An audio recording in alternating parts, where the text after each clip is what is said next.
maambukizi. Tukifuata haya masharti ama maagizo ambayo tunapewa na Wizara ya Afya, hakika tutaangamiza corona virus na hali yetu ya kawaida tutairudia. Asanteni sana.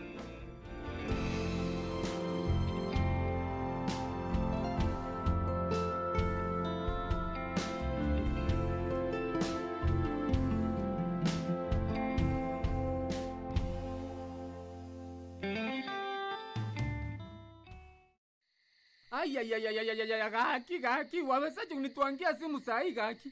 Saa zile tu nimewekelea matoke yangu kwa meza. Niko tayari kukula, wewe ukikula kwako mimi ukusumbua. Gaki, hii simu sisiki yake ya nani? Mimi ukusumbua ukikula kwako. Basi wewe ngoja nimalize matoke yangu tena utanituangia. Kupata matoke, bonyeza *811 *965 #. Bonyeza *811 *965 #. With the extraordinary challenge we face as a nation, we find ourselves in a predicament, a situation that finds us adjusting to a new world order. Staying at home to protect ourselves and the ones we love. Ultimately meaning that we have empty streets, many closed doors, and limited movement. Yet, it's in times like these that the Kenyan spirit of resilience, unity, and resolve has in the past come to life and emboldened us as a people. Even now, amid the uncertainty and gloom, there is hope. Hope that together we will overcome this challenge and rise again as a nation. And when we do, the magic of Kenya will be here to take us on a thrilling adventure. We will once again do what we love, take to our sunny beaches to revitalize, and we will once again go back to having unforgettable safaris. Without a doubt, we will be back to creating memories together over good food and company, hanging out with friends as we cheer on our favorite teams, and taking a break from the everyday hustle at the park or even with just a good night out. Together, we will overcome this moment, and we will be back to doing all the things we love doing most. Magical Kenya. The magic awaits.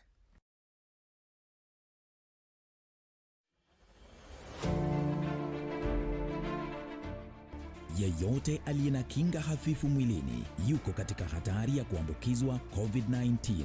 Hao ni kama watu ambao wanaishi na magonjwa kama vile virusi vya HIV, kansa, TB, kisukari, miongoni mwa magonjwa mengine. Lazima wazingatie matibabu ili kuboresha kinga mwilini. Lazima wahakikishe wamepata dawa ipasavyo. Tembelea kliniki yako au kituo cha afya kilicho karibu nawe kwa maelezo kamili kuhusu jinsi ya kupata dawa. Pia wasaidie jamaa na rafiki kupata dawa. Dumisha mawasiliano nao na ufuate mwongozo wa kiafya kutoka kwa kituo cha afya ili kujikinga na virusi vya korona. Pata habari kuhusu COVID-19 kupitia vyanzo vinavyoaminika. Piga 719 au bonyeza *719#.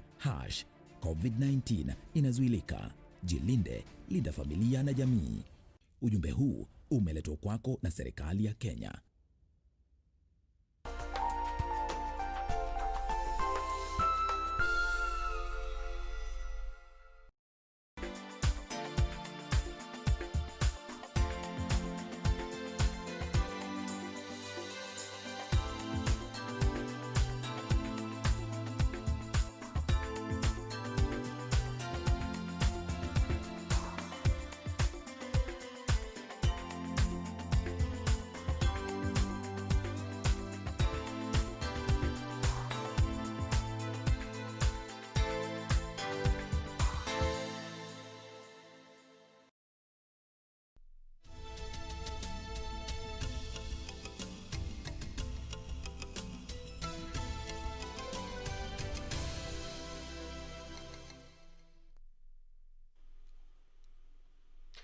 Oh, good evening, and thank you for joining us for today's edition of Channel One Weekend with me, Richard Munga. Of course, on the 4th day of July, Whereas when the United States is celebrating Independence Day in Kenya, it's actually quite a different story, as we recorded the highest number of COVID-19 cases since the first case was reported back in March. And that figure, quite shocking, actually, 389 COVID-19 cases out of a sample of 4,829. That, of course, we shall be bringing you more details in regards to that and more. But first, let's have a look at the news that are making the highlights.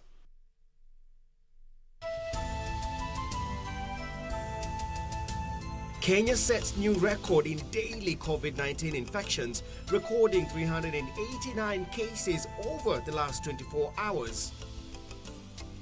Deputy President William Ruto decries what he says is targeted attacks, targeting those perceived to be supporting his cause. Kunichapa, akanikapa, akanichapa, akachukua kisu, akandunga huko chini, akanitoa nguo moja moja, akandunga huko chini. Kwenye alindunga chini, mimi nilipika nduru, watu wanaingia kwa ploti, wanafukuzwa na mabrothers zake. And husband runs amok, inflicts serious injuries on his wife amid concern over increased cases of gender-based violence.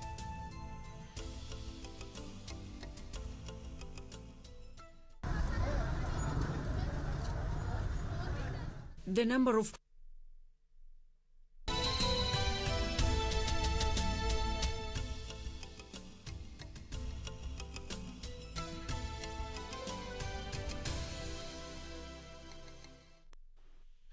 once again, thank you very much. On weekend with me, Richard Munga, and Lucy Moore is joining us as a sign language interpreter. And always remember that your feedback on the news is always appreciated here at Channel 1, whereby you can reach us via Facebook page at KBC Channel 1 and also via Twitter at KBC Channel 1. My personal Twitter handle is at Munga_Mbatia. Now let's get started with a top story today, whereby the country on Saturday recorded the highest number of confirmed coronavirus cases in a single day after 389 people tested positive for COVID-19. The total number of cases has now risen to 7,577, with 5 more people succumbing to the virus.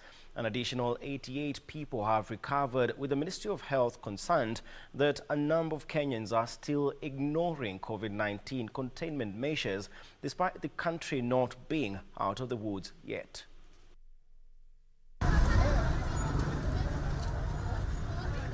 The number of confirmed coronavirus cases rose to 7,577 after the country recorded the highest number of positive cases in a single day, standing at 389. The results were recorded after tests were conducted on 4,829 samples. The Ministry of Health warning that based on the modelling by experts, the number of cases and fatalities is set to rise, calling on Kenyans to continue adhering to the containment measures already in place.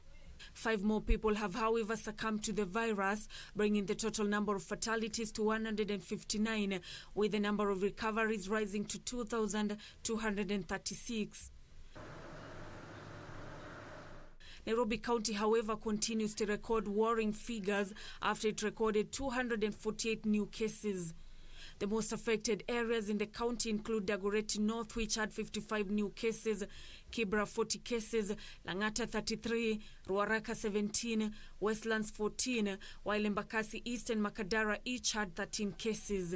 Kajiado came in second with 36 cases, Kiambu 27, Mombasa 23, Busia 17, Machakos 10, while Migori had 9 cases. Kitui had 6 cases, Makueni and Wasingishu 3, with Nakuru and Kilifi each recording 2 cases. Nancy Okware, Channel 1 News.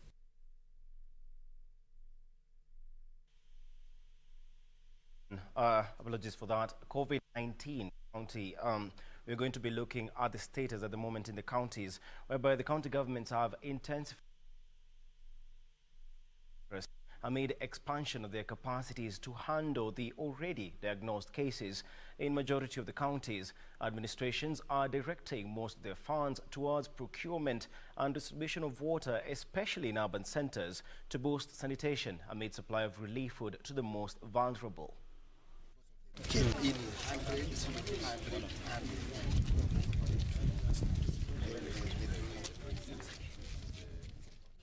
Narok County COVID-19 response team has managed to trace 190 persons who came in close contact with 20 confirmed positive cases of COVID-19 and placed them in quarantine.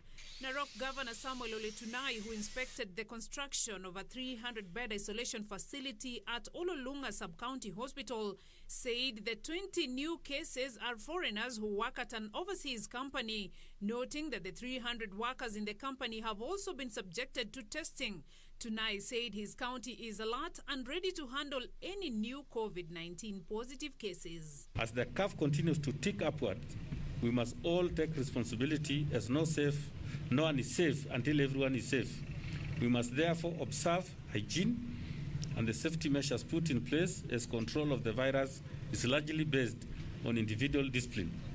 It is feared that the number of COVID-19 cases may rise in the coming days if citizens do not observe the guidelines put in place. In the meantime, Samburu County's COVID-19 Fund Committee has said it will prioritize water supply to all counties' urban centers through boreholes and water boosters as it intensifies its fight against COVID-19. Acting County Secretary Bosco Ole Samburu noted that the money set aside by the County Assembly to deal with COVID-19 have already been disbursed. But that's not all, as the kitty will be utilized in implementing other programs such as food distribution to the most vulnerable in the society. We are prepared for this hazard. We have ensured that there's a lot of personnel, particularly from health sector. We're also involving our administrators, our chiefs, to ensure that they disseminate the same information. They do the monitoring in the villages, so at least we have information in every village to ensure that all people are safe.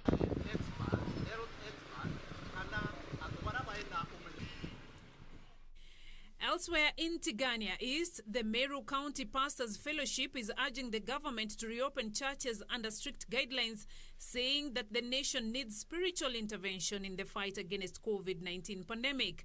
Led by their chairman, Reverend Domiziano Gachwiri, the clerics said that they have undergone COVID-19 training by the Ministry of Health and are ready to conduct services while observing laid-down protocols. We therefore expect that by 6th of July 2020, the council should be ready with all the directives for the reopening of church.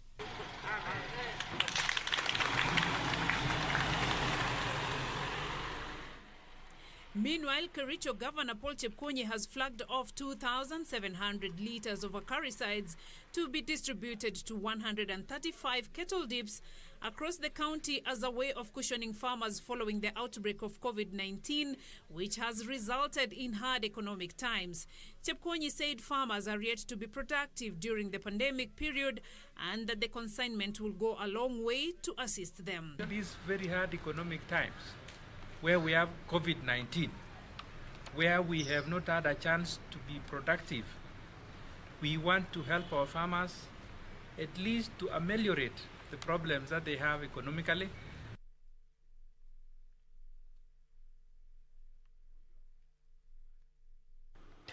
Also, Deputy President William Ruto has broken his silence over the ongoing purge targeted at his allies in parliamentary leadership positions. Speaking for the first time since the removal of his erstwhile political supporters from privileged positions, the DP claimed that the affected leaders have been unfairly targeted, even as he alleged a plot to blackmail them into changing their stance.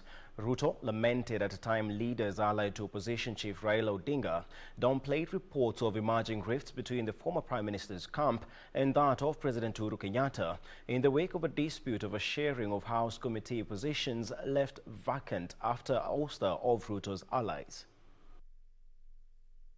Orange Democratic Movement chairman, who is also the National Assembly Minority Leader John Mbadi, has told of persons anticipating a fallout between President Uhuru Kenyatta and opposition leader Raila Odinga. This is after Orange Party disagreed with the ruling Jubilee Party over replacements in the leadership of powerful parliamentary committees.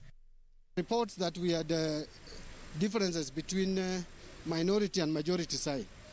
Basically between the leader of majority, Amos Kimunya, and myself as the leader of minority. What happened yesterday is that we were to approve changes in various committees. However, when we looked at the list of the Jubilee side, because we have an agenda. We have the BBI agenda ahead of us. And the BBI agenda requires people who are committed to this process. No one should read too much about this. There's nothing like Raila team, Uhuru team have disagreed. It was not disagreement at that level. While speaking in his constituency, Mbadi maintained the relationship between the two sides is still sound and that the political foes turned friends are in talks in a bid to resolve the dispute over leadership in the House. I'm happy that the leader of majority, also after we had engaged with our leaders, agreed to withdraw. So next week, we are going to make sure that we put people in these two committees who are going to support the BBI agenda. The two sides failed to reach a consensus on how to share positions that were left vacant after they purged on the perceived Deputy President William Ruto's allies. Even as they promised to resolve the matter amicably, they've made it clear that the House leadership positions in contention are crucial for the success of the Building Bridges initiative. These two committees are going to be very crucial in the processing of BBI legislations to come to Bunge. If they sabotage it at the committee stage, we may not have an opportunity at the plenary to discuss this agenda. And so I made it very clear to my colleague, my counterpart, the other side, and I told him that I want a lot of changes. We must change people like Sholei, people like Murugara. These are people who cannot support this agenda. It is this decision by the ruling party and its newfound political friends that appears to have annoyed Deputy President. Addressing the matter for the first time, Deputy President William Ruto said it was unfortunate that leaders supporting his political ambitions are being hounded with no other comprehensible reason. Katika Kenya ya sasa, kuna watu wengi wanatishwa, wewe utapelekwa kotini, wewe utapelekwa KRA, wewe utapelekwa EACC, wewe utateremshwa mamlaka hiyo, utafukuzwa kwa ofisi hii, utafanyiwa hii. Na sio kwa sababu wako na makosa, sio kwa sababu wameshindwa kutekeleza majukumu zao, eti kwa sababu wao ni marafiki wa naibu wa rais wa Kenya. Na mimi pia ni Mkenya jameni, ama namna gani? The DP was speaking at his going home in Uasin Gishu County, where he hosted a group of religious and political leaders, speaking of a plot to pursue more of his backers on unsubstantiated grounds of corruption. Hawa watu wote mimi nawaomba muwaombee wawe na uvumilivu na wajue ya kwamba mbali na hii changamoto tuko nayo, bado ni lazima tuishi kama ndugu na dada wa taifa moja, na tujue ya kwamba tukivumilia kidogo Mungu atatusaidia na atafungua njia ya sisi kuendesha siasa ambayo haina mambo ya migawanyiko ama ukabila. Meanwhile, a section of scholars from Vihiga County have poured cold water on the ongoing Luhya Unity Drive, spearheaded by Devolution Cabinet Secretary Eugene Wamalwa and Kakamega Governor Wycliffe Oparanya. The fact is sisi tumeanza mkakati wa kupanga Western. Hatutaki kuachia tu Oparanya na sijui na nani wanapita huku juu kidogo wanakuja hapa wanaenda.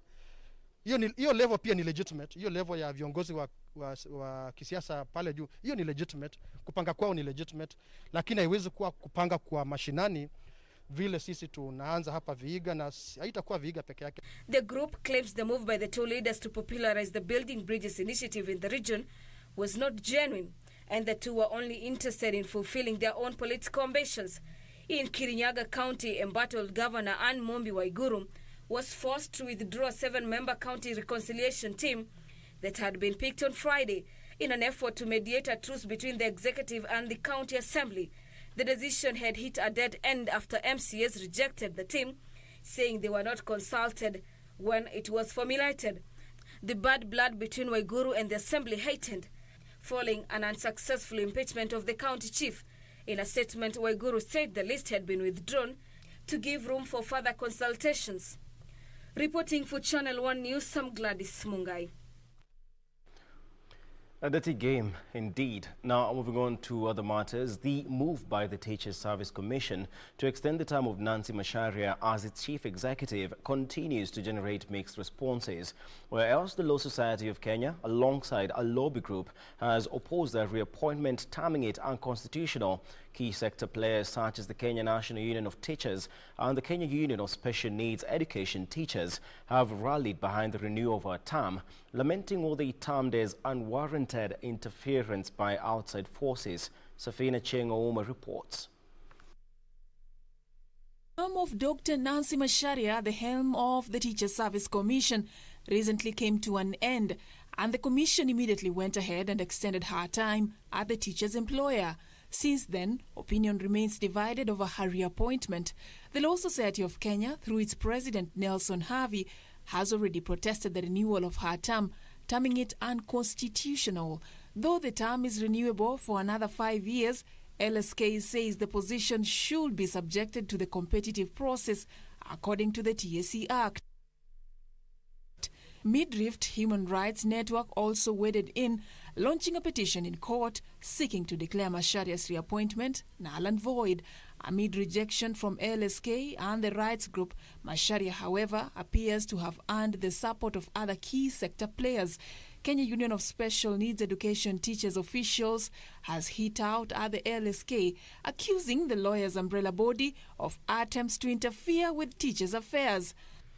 We are not interfering with the Judiciary Service Commission, where the lawyers, they are stakeholders. They should leave teachers alone and leave teachers alone. If the president fulfill that, Nancy Macharia have worked for the teachers, the parents, and the general public of this country. He have all the rights to reappoint her. We don't know what is happening now because teacher management, everybody is coming in. Lawyers, farmers, even people who are not professionals. This group that has gone to court calling itself the Middle Rift.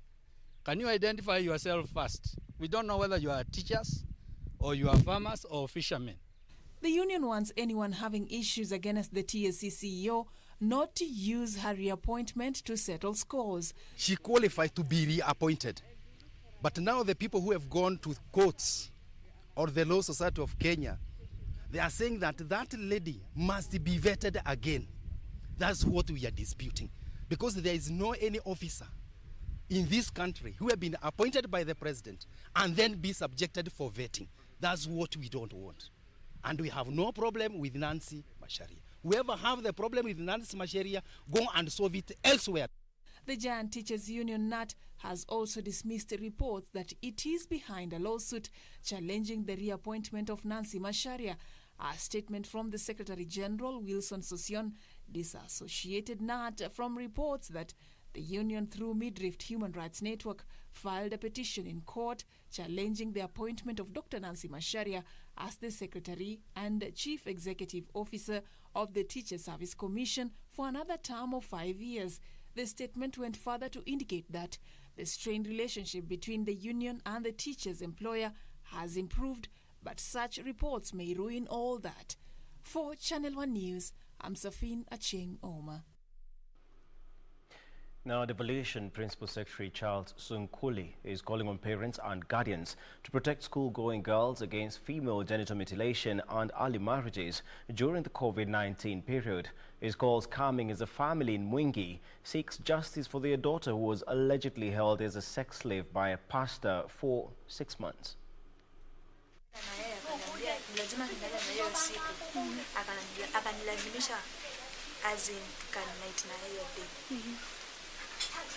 The following day, akaniambia atanipeleka kwa mama mwingine.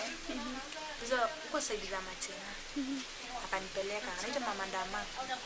Alinipeleka huko kwa Mama Ndama, nikakaa hapo. Akawaelezea, akamwambia kwamba huyu msichana anataka akae hapo, atamkuja mpeleke shule, lakini ilikuanga ubongo. Some 3 kilometers from Munga town is this family. This woman is in distress for her 14-year-old daughter who had allegedly been held hostage as a sex slave for 6 months by a pastor from the area. Tulikuwa tumemjoin na miango yangu alianza kanisa na nikaanza kumjoin, akaanza kulemelea mtoto yangu akimwambia anamuombea. The irony, however, is that the victim's mother cannot even sleep in her home as the rogue pastor keeps threatening her and her family. Jana wengi amenaweka mimba, hata saa hii kuna wengine wako hapa ndani na tujui ni nini, anapea maskari akipata anatoka tu ananinyemelea wazazi wale hawana nguvu.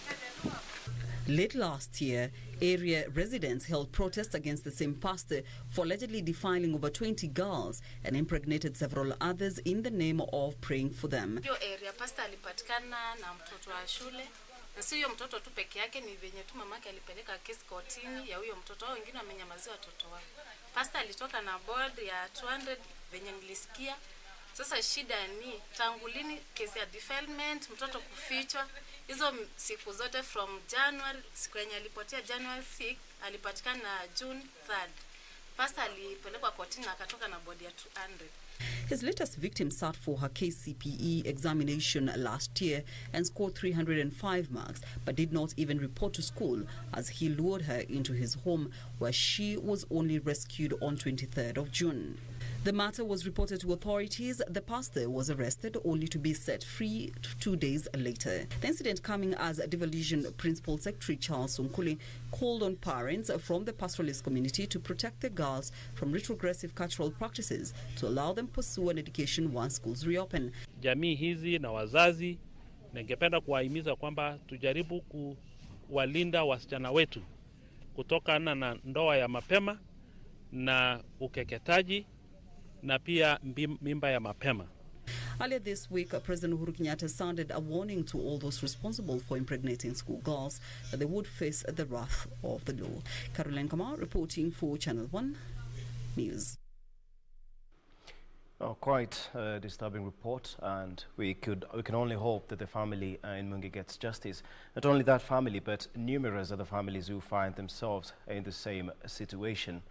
Now, elsewhere, a section of leaders drawn from Western Kenya are accusing the national government of selective application of law in the war against graft.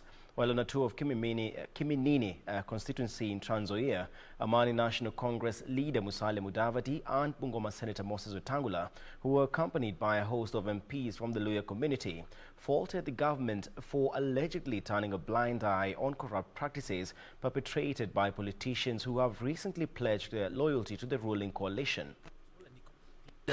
Stakeholders in Western Kenya's political sphere met at Kiminini MP Chris Omala's home in Trans Nzoia to discuss what was termed as issues of pertinent importance to the region.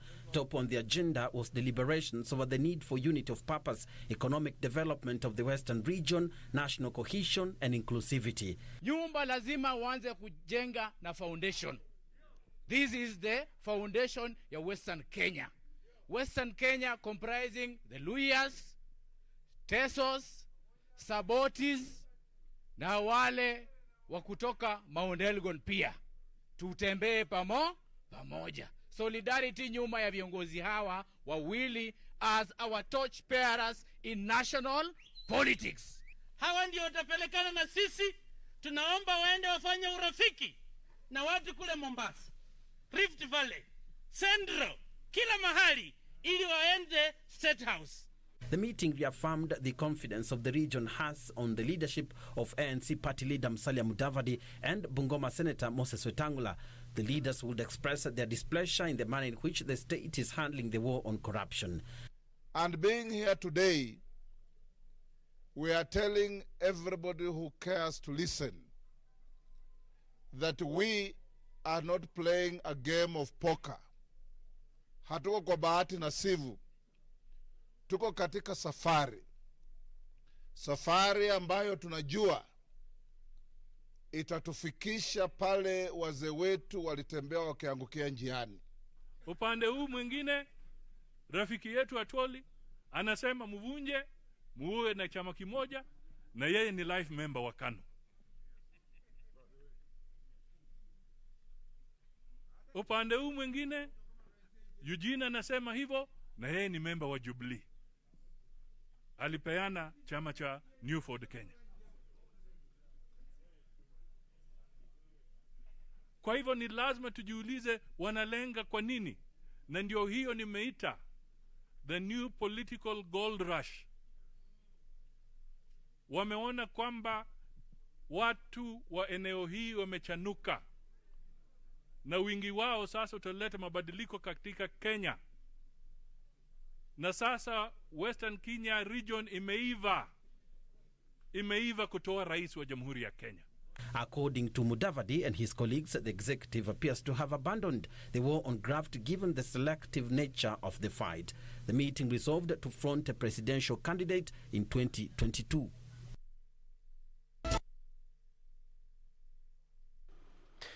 Well, now that story, of course, takes us to our first break of the night here on Channel One Weekend.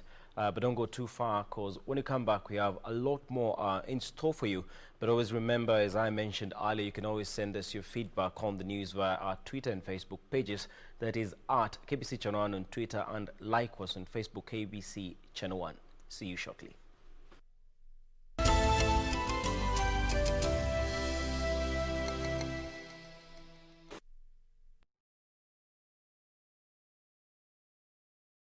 When the world changed, it made the simple joys and love the little things even more, like serving up your best, eating together, and sharing more.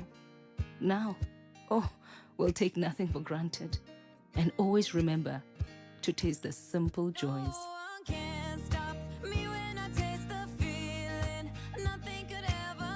Coca-Cola, taste the simple joys. You may be in the pit. You do not see how you could get out. But the good news is that you do not have to get by yourself. The Most High God is about to lift you out. He's about to turn the medical report. He's about to free you. He's about to open new doors, bringing new opportunities, new relationships. Kupata the pit, bonyeza star 811 star 967 hash. Bonyeza star 811 star 967 hash. Next on. Ya muhimu kwanza ni kujua hali yako ya status ya HIV. Wiki hii kwenye mkulima. Okay, aina hii mpunga unaweza kukuza pali popote Kenya, lakini inataka altitude ya not more than 2100 meters above sea level. Kisha tunataka kuencourage youth wapende agriculture. La bila gloves haiwezi. Rieni kujua. Afya bora, maisha bora. Jipime, jiinue. This weekend on KBC Channel 1. It's interesting that homeschooling is now a byword, but I have homeschooled for a number of years, and I am an educationist. We decided we will homeschool. When we start a family and get children, we said this is something we'd like to do. And that's what we did. Even that curriculum matters. What you're teaching the children matters because it's forming their worldview, how you're approaching the lessons. I am grateful that our society and God has provided opportunities for those who want to pursue things like homeschooling to do it. Found reading to be a very critical way to grow the language of our kids, and it's about giving them the tools for learning.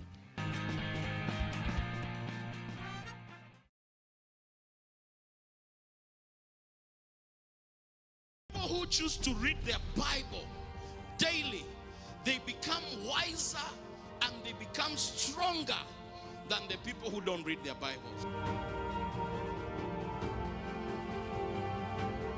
So when you choose hard, difficult things, you become a natural leader. He brings us to church to introduce to us another higher level of relationship that is called a faith relationship. You are also a solution to somebody else's problem. You cannot be the only problem all the time.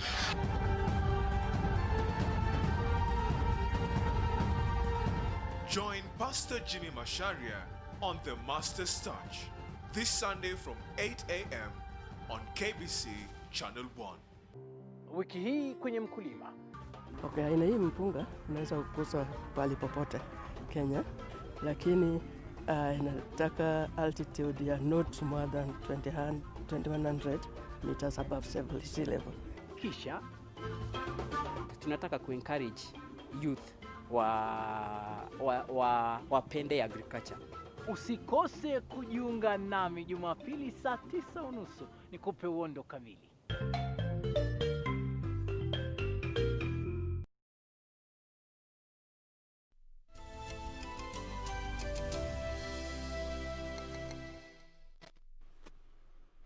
Welcome back. Now, a 24-year-old woman from Kingome village is nursing serious injuries after she was allegedly stabbed in the private parts by her husband. According to the mother of two, who wants justice for the monstrous act meted on her, the partner violently attacked her amid disagreement over the source of money that she had used to purchase food for the children. Police have launched a manhunt for the husband, who is on the run at the moment. Concerns remain rife over the high number of gender-based violence cases reported in the country during this period of the pandemic. In Kiangombe village in Thika, Kiambu County, a 24-year-old woman is nursing serious injuries after her 45-year-old husband allegedly stabbed her in the private parts. The mother of two disclosed that the attack has made it difficult for her to fend for her children, as mobility is now a laborious task. Narrating the ordeal, Press Kandoto says this was not the first incident, given that 3 months ago she had fled home after the said husband allegedly attempted to strangle her. The man later convinced her to return home, which she obliged. However, on the fateful day, Maluke Mwangangi came home to his family and found them having dinner. Akaanza kunichapa, akanikapa, akanichapa, akachukua kisu, akandunga huko chini, akanitoa nguo moja moja, akandunga huko chini. Fenya lindunga chini, mimi nilipika nduru, watu wanaingia kwa ploti, wanafukuzwa na mabradha zake, wanaingia wakavuruta. Appearing displeased, Ndoto says her husband started probing her where she could have gotten the money to purchase the dinner and immediately confronted her, prompting a serious fight that left her with serious injuries on her private parts. Nimenunua unga, akaniuliza nimetoa pesa wapi. Kaambia mimi nimetoa pesa, nimeenda nikafanya kazi nikapata 300, nikakuja nikambaia watoto. Kukuja kununua kubaia watoto chakula, mzee akachapa, akaanza kuchama nimetoka kulala na wanaume. Nikaanza akanifungia nyumba na akachukua kisu. She would bleed gravely and fall unconscious, but was later rescued by her neighbors who whisked her away to safety before she was rushed to hospital.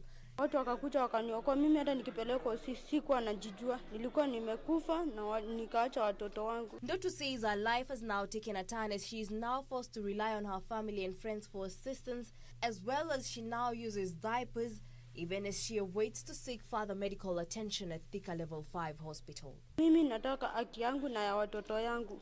Njoo watoto wangu ni wadogo, niende nikae kwetu na mama yangu na niachane na maisha yake, nikae peke yangu na watoto wangu. Tunajuana na yeye kwa church. Hata huyo mzee ni wa church. Sasa hata vile ikafika kiwango hiyo, hatunjui ni nini.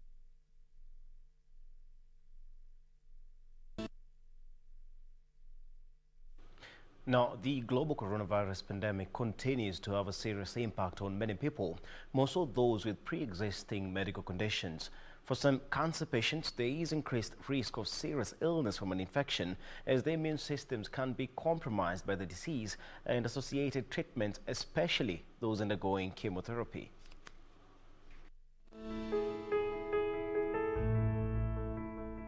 Patients, they normally have their designated appointment. What we are advising them is that they must strictly adhere to their clinics. Those who are on the radiotherapy and the chemotherapy must attend to their sessions. However, precautions must be taken. They should avoid contact with many people, avoid crowding. Of course, we know at the clinics, issues of social distancing, sanitization, disinfection on the floor, those issues have to be well taken care of.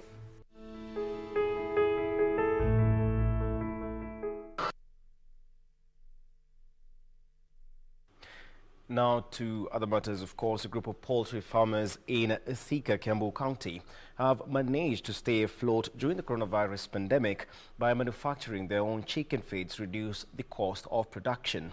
Now, the over 700 farmers, members of the Kiambu Poultry Farmers Cooperative Society, say they have managed to jointly address the exploitation by feed manufacturers and uncontrolled cheap egg imports, which initially negatively impacted on the investment.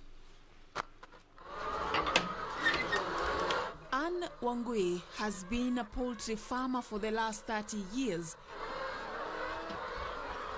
This has been her main source of livelihood, with her children now in university, all courtesy of the proceeds she gets from this venture.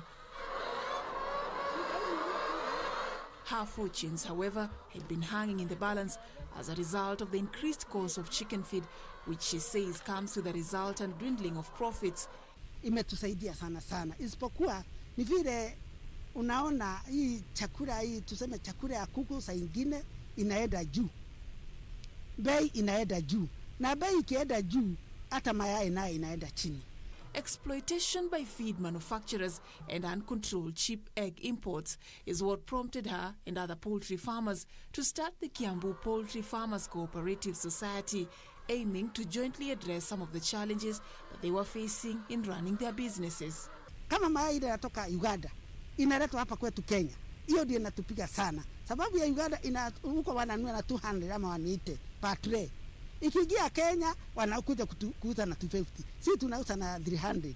Unaona hiyo kitu inaua wakulima kabisa, mpaka wanakufa roho.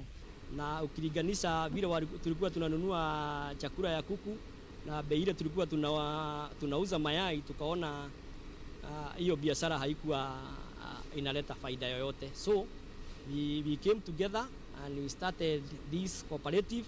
Na kuna chakula ya kuku, ya nguruwe na ya ng'ombe. The SACCO, which now boasts of about 700 members, was started in September last year with 800,000 shillings share capital, which has now increased to 4 million shillings. They have also bought several equipment, which include millers, mixers and scales, which they use in the production of livestock feed. The venture has also created employment for 11 people and helped farmers to stay afloat during this difficult COVID-19 period. We have created employment kwa wenye wako na stocks ama wenye wako na maduka na huko nje, na tumetengeneza employment kwa wale wafanyikazi wetu ambao tunafanya nao hapa. Despite the relief, the farmers are lamenting that unavailability of raw materials locally affects their income since they are forced to import, and are calling on the government to intervene. Hapa Kenya hatuna ile material yetu sisi tunachukua kutoka Uganda, ingine tunachukua kutoka Tanzania. So mimi ningeomba serikali iteremsha at least taxes hiyo chakula ya kuku, ndio ikifika kwetu hiyo material iwe rahisi. The members rear about 800,000 layers, 400,000 broilers and 200,000 indigenous chicken. For Channel 1 News, I'm Safin Acheng Oma. Thousands of families residing in Budalangi constituency in Busia County have borne the brunt of perennial flooding that has been a constant feature in the region. Amid displacements, majority of the population has suffered from a frequent outbreak of waterborne diseases and lack of food. Over and above this, the devastating flood waters have subjected residents to painful loss of lives as well as property. This suffering has prompted action from authorities which have initiated efforts that are aimed at transforming the region's fortunes.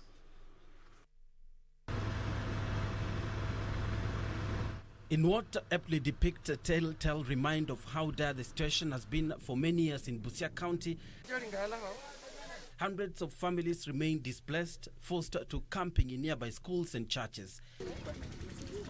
Major sources of water in the region include boreholes, public pipes and piped water to yards. Thousands of people are relying on unprotected surface water, while others access water from the lake or dams. Others collect water from rivers and streams. This has left many exposed to outbreak of waterborne diseases. Kwa hivyo tunazidi kufanya vizuri na tunaomba wananchi wazidi kuzingatia hali ya afya na mashauri ambao wanapatiwa na madaktari ili kwamba waweze kujikinga kutokana na matatizo ya magonjwa kuendesha. Area Deputy Governor Moses Mulomi disclosed that due to flooding, toilets in the lakeside region end up being submerged, thus contaminating water for domestic use. The damage on water sources is serious. As we speak, nearly all boreholes in Bunyala South, Central, and most of other Bunyala North have been contaminated because of the floods. The sanitation situation is also of major concern because all pit, latrines, sewer systems have been damaged.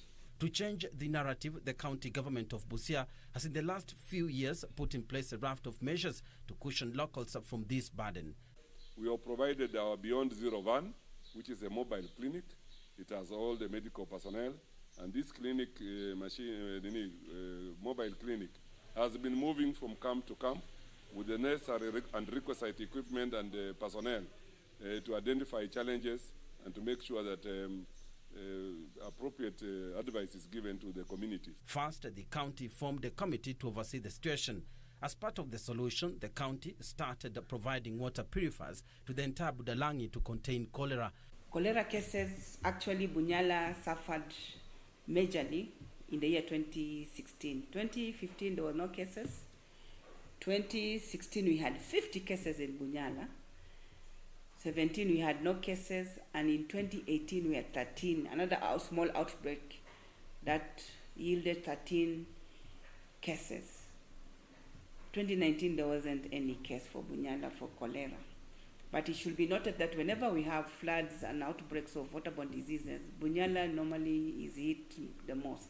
Water treatment plants, which are supported by Lake Victoria North Authority, have beefed up efforts to have clean water. Water buses have been dispatched to help residents get clean water. We have worked closely with the collaborators. We have had the county investing directly into the water sector, and other government partners have also come on board. The department, the county through the Department of Water has ensured there is a regular supply of clean and safe drinking water to all the camps of IDPs in Budalangi. And there are other interventions which we have also done through our government partners, like hand washing stations. We have also had provision of water treatment chemicals, the so-called PUR, which can be used at household level to treat water. Busia County Director of Health, Dr. Jenrose Ambuchi, disclosed that such measures have helped reduce disease burden over the last few years. Despite the fact that we have those flooding and people displaced, the county government of Busia has put in place a mechanism to actually provide clean water for these communities that have been displaced to this institution. Data from the county health department, however, show that while cases of typhoid and dysentery have decreased, diarrhea is on the ascendancy. Magonjwa ya kuendesha ama ugonjwa kama ya cholera, tumeweka mikakati mbalimbali. Hasa saa hii kama tuko na kipindi cha mafuriko na watu wako kambini ambapo wameweza kukimbia, tumeweka mikakati kuona kwamba hao wote ambao wamekimbia huko hawapatwi na magonjwa ya kuendesha au cholera ama typhoid. And as the cases of COVID-19 continue to increase in the county, mostly from truck drivers headed to Uganda and beyond, a campaign involving radio reports and distribution of pamphlets to sensitize the local community on importance of hygiene is supplementing clean water provision to reduce waterborne diseases, mortality and chances of COVID-19 infection. The two issues of floods and COVID management go together because COVID management requires that you wash your hands frequently, you keep your distance, and you also use masks. Now, in that process, we believe that provision of water, adequate water, clean water, will be a solution to reducing a potential danger to COVID infection. Residents note that strides have been made in lowering waterborne diseases related to mortality rates. They, however, called upon the county government to further enhance access to potable water to all areas of the Budalangi sub-county and ensure supply is reliable. Watu wetu wamegonjeka, wana magonjwa mengi. Wengine wamegonjeka ugonjwa wa cholera, wengine wamepata ugonjwa wa typhoid kwa sababu ya kunywa maji chafu. Watu wakigonjeka, wakienda hospitali, hatuna madawa za kutosha, na saizi tuna watu wengi ambao ni wagonjwa. Na kwa vile maji ilikata barabara, hatupati madawa kwa sababu magari haiwezi pita, ninio barabara zilikatika na maji. Sasa magari ya kuleta madawa haiwezi ikapita mpaka hospitalini. Na kule hospitali ya Poti ukiingia lazima uwe na pesa za kutosha ndio unaweza tibiwa. Ukienda na pesa kidogo hautatibiwa kwa sababu hizo pesa hazitoshi. Tumekuwa tukihamasisha watu kwanza kupeana warnings, tukishirikiana na watu wa Meteorological Department na redio yetu ya Bulala Community Radio. Tumekuwa tukihamasisha watu hatua zile ambazo wanafaa wachukue, kama ni mambo ya preparation of food, either during the food vile tunaweza kuwa na contamination kama chakula hakitatengenezwa vizuri. Well, now moving on to other matters, a middle-aged man from Chuka in Tharaka Nithi County is lighting up the faces of security officers who are working at the Meru police station. Joramureithi Ngage has won the hearts of many by volunteering to repair police officers' shoes, an undertaking he says was born out of the realization that police officers are often forgotten despite the critical role that they play in maintaining law and order. Details of this and other highlights in the County News Roundup.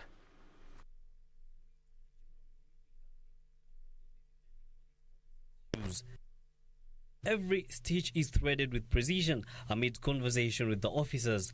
Murithi is a volunteer and mends shoes for the law enforcers at no cost as his business was affected by the coronavirus. Nikaona ni vizuri pia kila mmoja ajitolee kwa kazi yake na mali yake kama vile rais wetu alivyotangaza.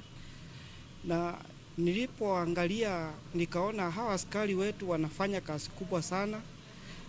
Wanafanya kazi usiku na mchana na hawana nafasi ya kupeleka viatu kwa fundi. Basi nikaona mimi nijitoe.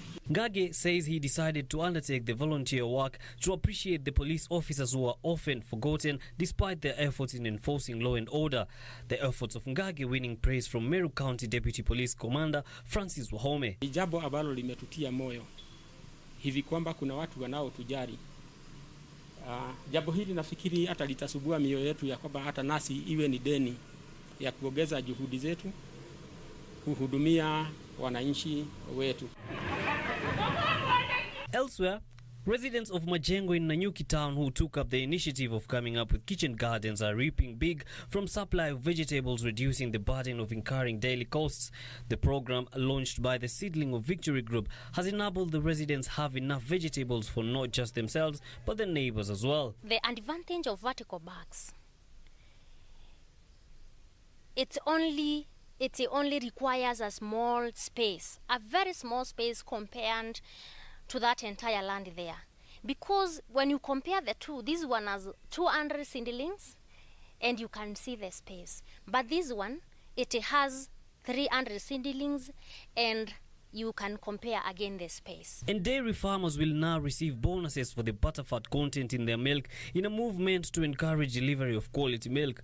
Agriculture Cabinet Secretary Peter Munga says the move will bolster quality and production, adding that idle farms across the country will be leased to farmers on condition that they grow fodder and sell it at regulated prices. Na hiyo kazi imekamilika na production ime-expand capacity kutoka 80,000 liters per day to 150,000 liters per day. In Kisii, 7 members of a family risk contracting coronavirus, among other ailments, owing to a compromised body immunity system through a disease similar to elephantiasis. Octogenarian Maurice Obonyo from Kerera location Kisii Central was the latest victim of the disease, which has also affected 6 of his children. Although family members claim doctors were yet to diagnose the disease, condition of the affected seem to have symptoms to one of the neglected tropical diseases. Over 3 million is required for procedures to treat the affected who are now adults. Naenda ya hospitali, hakuna ugonjwa, aonekana, narudi nyumbani kila siku. Mpaka pesa, mpaka ng'ombe hapa mchia naenda yote, hakuna kupona. Mpaka saa hii, msanga, Angalia na macho tu, hakuna mtu hapa kusaidie pesa. Finally, trouble is brewing between two communities in Kiambu County over theft of livestock. The two communities, who have lived peacefully for years, are now at loggerheads following a spate of theft.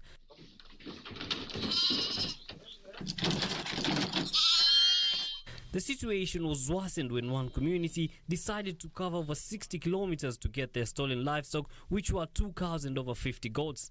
Kuna recommendation ikue post ya anti-stock theft. Already DC ako na hiyo maneno na ameanza kuongea na wale wakubwa wako juu, ndio hiyo post ikue na anti-stock theft unit. Ndio sasa ng'ombe ama mbuzi zikopotea, wanakimbia, wanaenda wanachukua mbuzi. Na wako na ujuzi, sio kama hao wa kawaida. Hao wako na ujuzi ya kuleta hizo vitu. Yusuf Farah, Channel 1 News.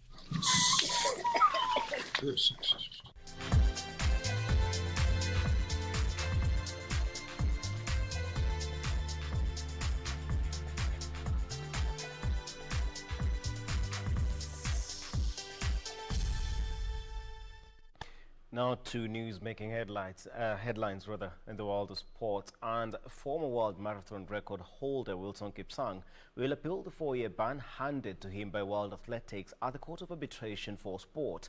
Kipsang was handed the ban for anti-doping rule violations that included using a fake photo of a traffic accident to justify one of 4 missed whereabouts appointments. World Athletics said Kipsang had 4 whereabouts failures between April 2018 and May 2019. 3 such failures within 12 months leads to an automatic ban. The 2012 Olympic bronze medalist had been provisionally suspended in January for whereabouts failures and tampering by providing false evidence. Kipsang joins a list of popular Kenyan athletes who have been sanctioned in recent years, including 2008 Olympic 1500 meters champion Asbel Kiprop, former Boston and Chicago marathon winner Rita Jeptol, and 2016 Olympic marathon champion Jemima Sumgong.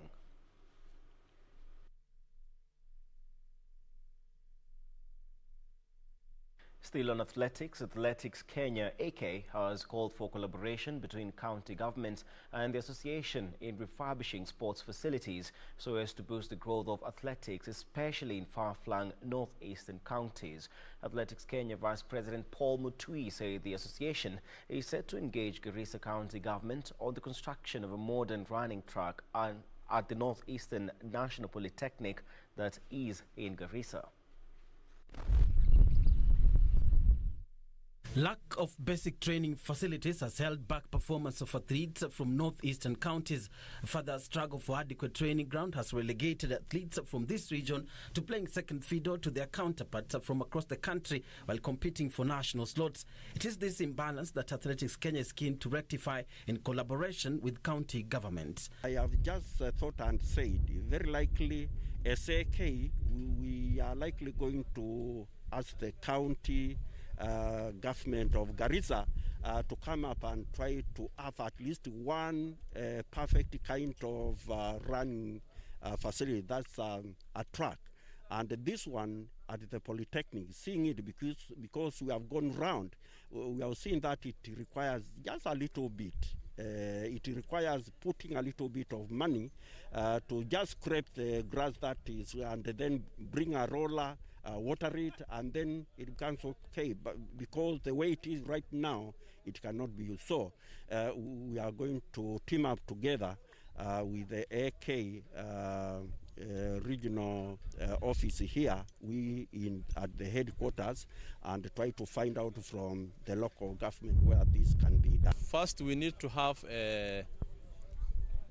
more training of coaches, more facilities, and then one way or the other to encourage the athletics to take sport seriously, ensure the infrastructure are there, so that when you see you have got the good infrastructure, then people's mind will be changed where they will try these sports. So we are telling them, develop infrastructure, look for sponsorship.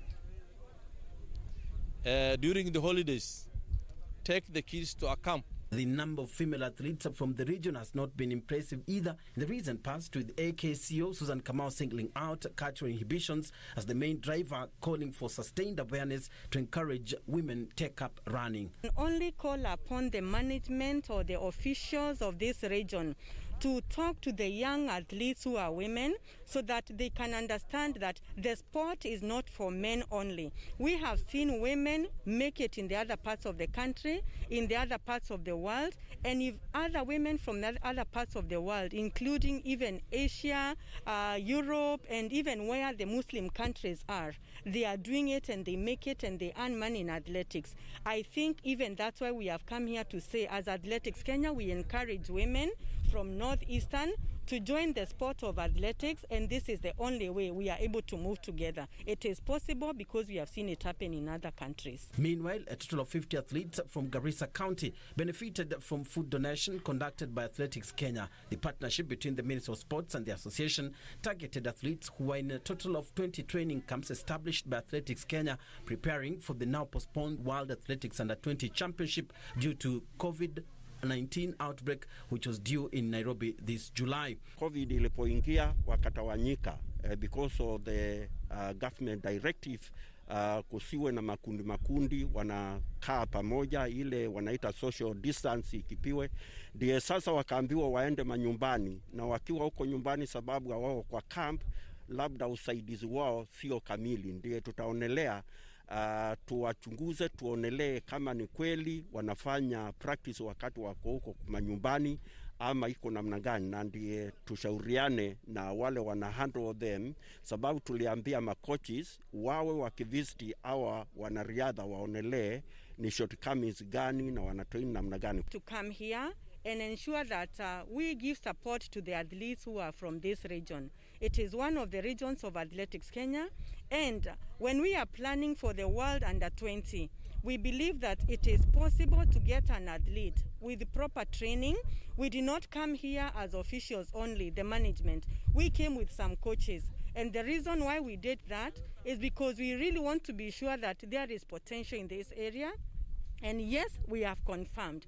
If we can get athletes from the Rift Valley, which is one of the regions, yes, we can also get some from here. So we have seen there is potential. We have seen that there is a future in Athletics Kenya, because as we continue dealing with the seniors, and these are the youth, there is a tomorrow for Athletics Kenya. The one-month donation exercise, which culminated with the Garissa event after touring 19 other camps across the country, is meant to cushion the upcoming runners from the economic effects of novel coronavirus pandemic. Furahi sana kwanza kuona hawa watu wa athletics ili ambao wametusaidia na msaada hii kwa this pandemic. Nitakana tusaidie na tusaidie kutengeneza. Angalia zile challenges zenye tunapata ni kuwa hatuna viwanja vya kutrain. Unapata mtu na zile boots, I mean zile spikes. So unapata penye tunatrainia kama venye mnavyoona viwanja viko na maram, viwanja vilifungwa kwa sababu kuna ugonjwa. So tunashukuru serikali kwa hiyo msaada wenye wametuletea. Generation ambayo inakuja nataka tulete kitu kama Ahmed, kitu kama Mohamed to replace Kipkumba, Kipchirchir, Kivnini sasa. Lazima tubadilishe. A new date for the World Under-20 Athletics Championship is yet to be announced as AK plans to reach out an increased number of recipients in the second phase of food donations. Bernard Okumu, The Sport at 9. Thank you, Bernard Okumu, for that report.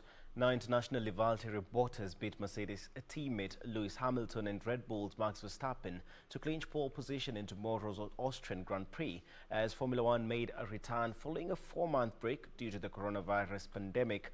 McLaren's Lando Norris was fourth, while Verstappen's teammate, that is Alexander Albon, came in fifth. Bottas claimed the 12th pole of his career despite running onto the gravel and grass at turn 5 on his final lap in the new all-black Mercedes as he went head-to-head with Hamilton in a Mercedes-dominated session. Ferrari's fears about their competitiveness at the start of the new season were laid bare as Charles Leclerc qualified only 7th and Sebastian Vettel was knocked out in qualification 2.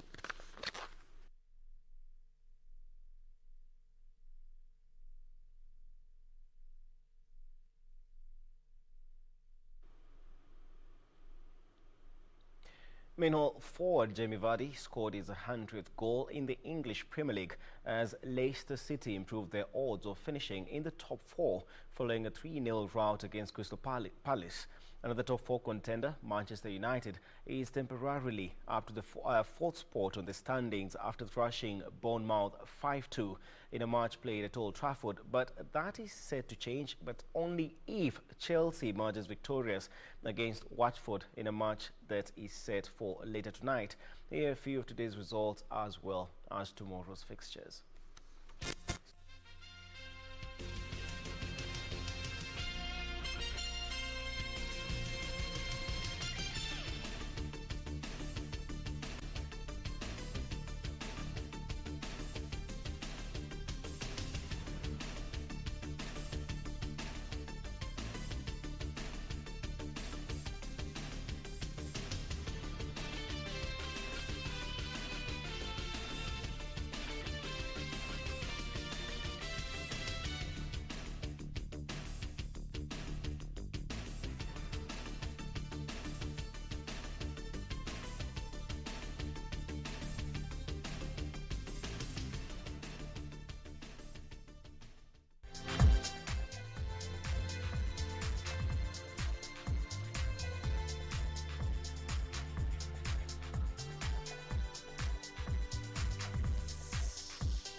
Well, now, of course, that brings us to the end of Channel 1 Weekend here at KBC Channel 1 with me, Richard Munga. But remember that you can always find more news and updates on our website, www.kbc.co.ke. And as I earlier mentioned, another EPL match is coming up, Chelsea versus Watford at 10 p.m. A match which is set to also determine the fate of the teams that finish in the top 4 places in the EPL. And also just to mention, Arsenal beat Wolverhampton Wanderers 2-0, while Juventus in Serie A were 4-1 winners over Torino. Our sign language tonight interpreter has been Lucy Moura. Have a good night.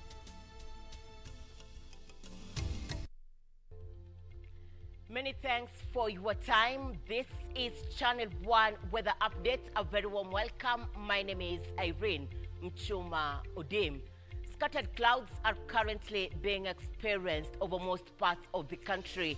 The Lake Basin region and western parts of the country are experiencing showers accompanied by thunderstorms over a few places, and that is how it will be for the rest of the night. It will rain in Eldoret during the morning hours. If you have plans to leave the house, kindly pack an umbrella. There will be showers in Mombasa and Malindi. Cool and cloudy weather conditions will be experienced in Nairobi, Meru and Nyeri. A total different scenario over the northern parts of the country and southeastern lowlands where it will be sunny. In the afternoon, showers accompanied by thunderstorms will be experienced over the western parts of the country. There will be showers in Lodwar. Sunny conditions will continue to prevail over the northwestern parts of the country. For you at the coastal strip, expect cloudy conditions as much as sunny intervals will prevail. Temperatures in the capital will range between 23 degrees Celsius and 12 degrees Celsius. The highest temperatures across the country will be experienced in Lodwar at 35 degrees Celsius, and for you in Mandera, expect maximum of 34 degrees Celsius. That is how weather is shaping up in the home country. Let's now have a look at the international forecast. Do have a good night and a splendid day ahead.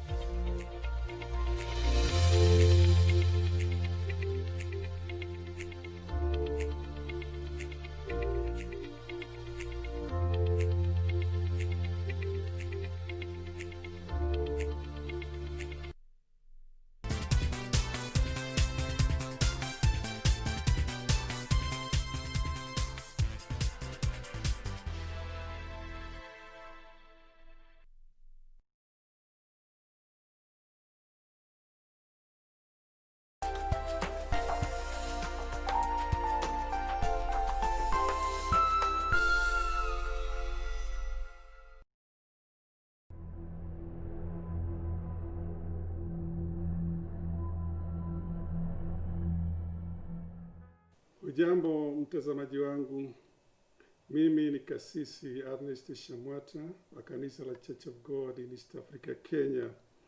Ujumbe wetu wa siku ya leo ni kwamba usiogope. Bwana yu pamoja nawe.